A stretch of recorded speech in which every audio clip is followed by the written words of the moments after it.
Hey folks, welcome back to Canada's Boxing Channel. It is Monday, July the 7th. So for those of you who are working, I hope the work week starts off well as usual. And for those of you who are looking for work, hopefully you're successful. And for those of you who are retired, I forget what day it is, but I like bacon. Anyhow, to boxing. I see the Ring magazine is reporting that Joseph Parker and Dave Allen is being mooted for the next Queensberry Matchroom 5v5. I'm going to quote from the Ring magazine in spots here. It says that Frank Warren has welcomed this match. Said it would land nicely on that 5v5. The article goes on to say how Dave Allen has re-energized his career. Of course, I was going to say the 2 wins over Johnny Fisher, but that would be incorrect. The 2 fights with Johnny Fisher, the Romford Bull. Of course, as we know, the first one, Dave Allen lost a split decision, but most of us thought that arithmetic never really worked. And then in the rematch, Dave Allen took it out of the judge's hands. Now, Dave Allen, who, I mean, I've always liked. I think that's fair to say. I've always sort of thought,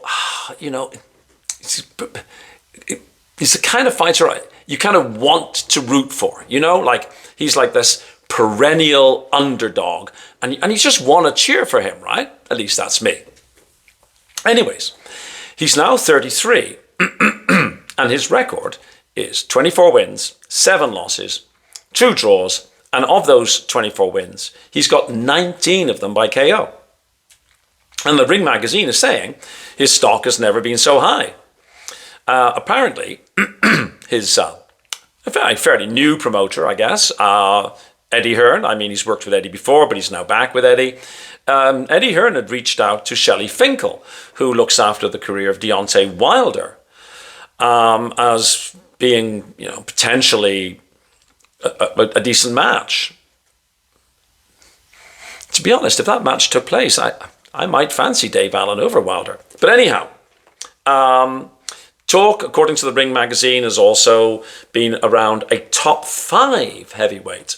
So, top 5, who is that really? It's Usyk, Dubois, Parker, Caballel, and then, throw in number 5. So, Parker definitely fits in that top 5. He's the current WBO mandatory challenger.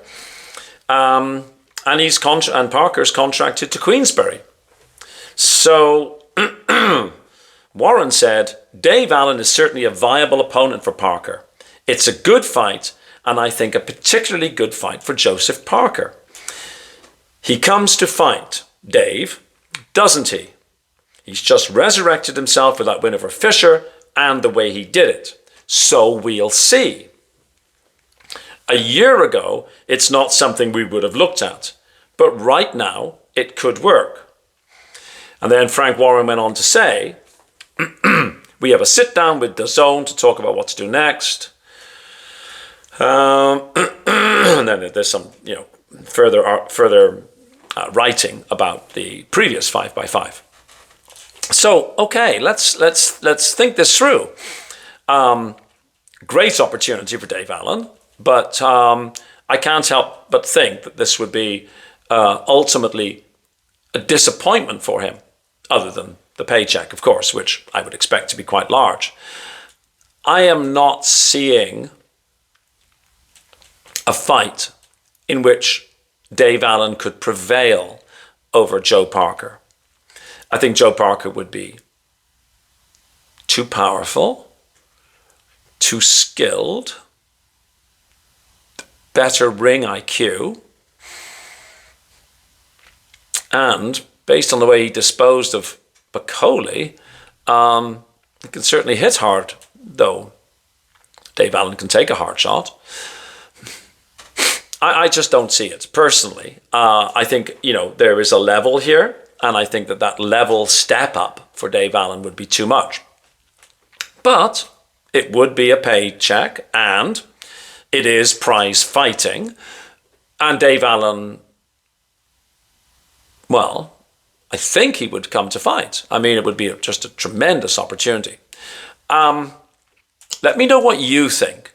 Do you think that this is a fight that A, could happen, B, should happen, and C, who do you think might win? I mean, I don't know. I mean, who would you cheer for? Like I guess I would just want to see the best man win, to be honest with you. But I like Joe Parker and I like Dave Allen. It seems, to me, it has the flavor of mismatch about it. But, that's just my opinion, right? The other bit of news, and then of course, there's tons of news. I'm just, randomly sort of looking through here.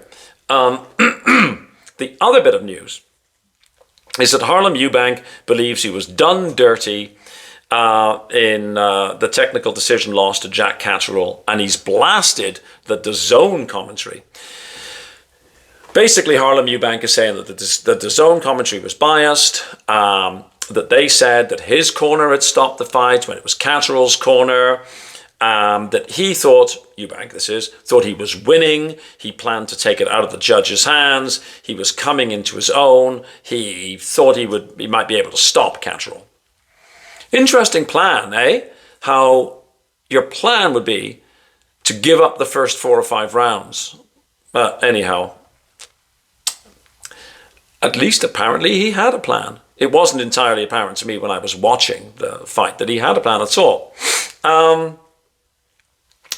So yeah, he said there was a fake narrative on the commentary. There were so-called independent commentators in his dressing room before the fight and coaching him. I've not experienced something like that. Carl Frampton, I was a fan of this guy, and I feel like I've been done dirty this evening. Well, I don't know if he was done dirty. It was just an appalling fight. We spoke about it.